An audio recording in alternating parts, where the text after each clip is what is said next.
Hello, everyone. Hope everyone is doing well, and I hope everyone will have a restful and meaningful Shabbos. This week's pre-Shabbos video Dvar Torah is sponsored by Eli Neusner and Sarah Abbott. I read from the Kesher. They sponsor an appreciation of Rabbi Hellman's partnership, support, and patient counsel during their terms as YIB president and board chair. If that is true, I'm happy, but it's certainly appreciated. Thank you, Eli and Sarah, and thank you to you for everything that you did and your continued dedication to the show. And thank you for the sponsorship. I'd like to, in this video, Dvar Torah, play the game, What Happened in Jewish History Today. Today is Rosh Chodesh Av, the first of the month of Av, the first of the quote-unquote 9 days leading up to Tisha B'Av, which is a sad time. Mishnichnas Av Mimat and Besimcha, the Mishnah says once Av begins, so we decrease our joy. And I'd like to point out two events that occurred in ancient Jewish history, one happy and one sad, two events that are recorded with the exact date in the Torah and later in the book of Ezra, which is a relatively rare phenomenon for an exact date to be recorded for an event. The first event actually is recorded in the second of this week's Parshas Masei. The Torah says, "Vaya'al Aaron hakohen al hor ha'ar," and Aaron, the priest, went up to Mount Hor. Vayamas Shamani died there. Bishnas ha'arba'im letzeis b'nei Yisrael me'eretz Mitzrayim, in the 40th year of their traveling in the wilderness after they left Egypt. B'chodesh ha'chamishi be'echad l'chodesh, in the 5th month from Nisan, that is Av, on the first day. On Rosh Chodesh Av is when Aaron passed away. Aaron HaKohen's yahrzeit is today. Today we are observing Aaron's yahrzeit. And the Torah records earlier that this was an incredibly sad and tragic event for the Jewish people at the time. Vayivku kol beis Yisrael shloshim yom, the entire house of Israel cried for 30 days, something which it doesn't even say about Moshe. Aaron was beloved by the people. Aaron was the one we know, Ohev Shalom V'Rodev Shalom, who brought people together, who brought positive energy, who united the Jewish people.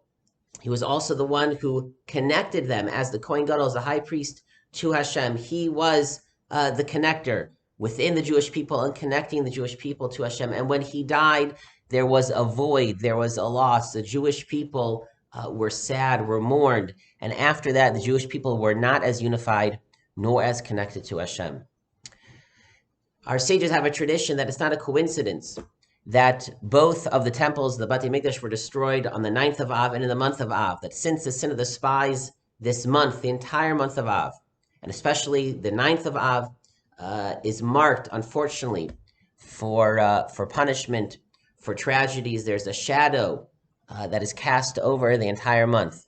And we can see the death of Aaron on today, the first of the month, as unfortunately also a symbol of that negative energy in this month. That throughout Jewish history, the Mishnah lists the 5 tragedies on Tisha B'Av. You can look up on Wikipedia, Tisha B'Av, other calamities. There are other, throughout Jewish history, very bad things that happen on Tisha B'Av throughout the month of Av. And they were all, so to speak, reenacting the death of Aaron, the Jewish people being broken apart, becoming further from Hashem. However, just as our sages have a tradition that the month of Av, again, is this dark month, the Navi Zechariah prophesizes that one day these fast days, the Tisha B'Av, will be turned into days of celebration, the time of the final redemption. We will look back at these fast days and celebrate what we came through, that we never totally lost our connection to Hashem. There's a tradition that the Mashiach will be born on Tisha B'Av, and so the roots of redemption we sometimes find also within the darkness of this month of Av. Ezra led one of the great waves of the Jews returning after the 70-year exile in Babylon, returning to resettle Jerusalem and rebuild the Beis HaMikdash.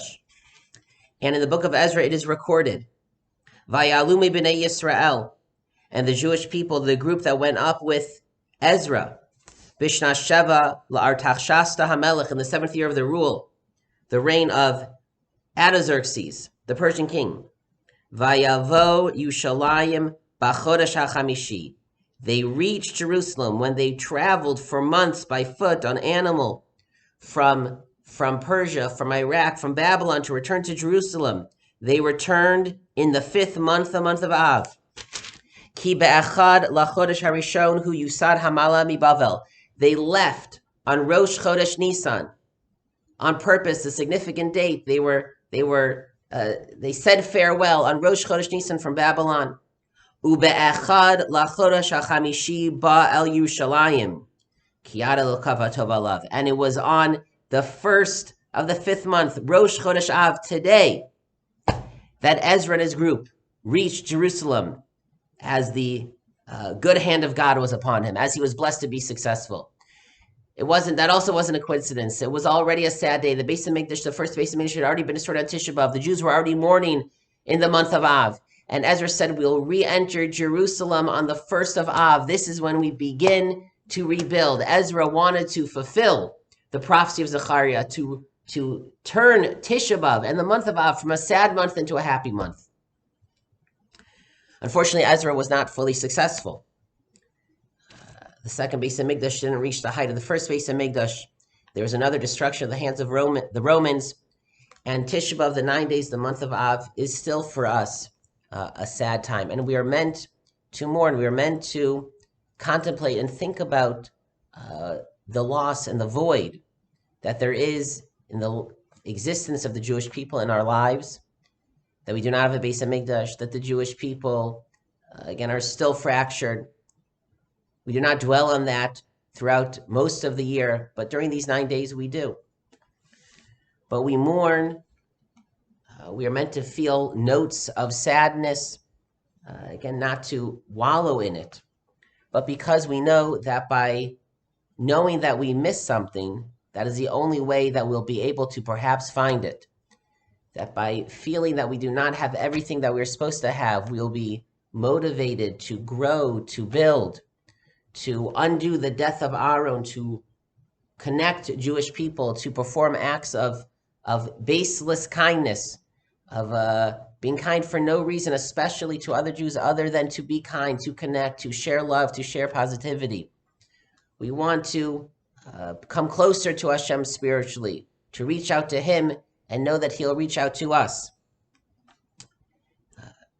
By mourning, we hope that will lead us to rebuild, to fulfill the work of Ezra, to do our part in rebuilding the Jewish people, rebuilding Jerusalem, and coming closer to the fulfillment of the Navi's prophecy to turn Tisha B'Av and these 9 days from sad ones and into happy ones.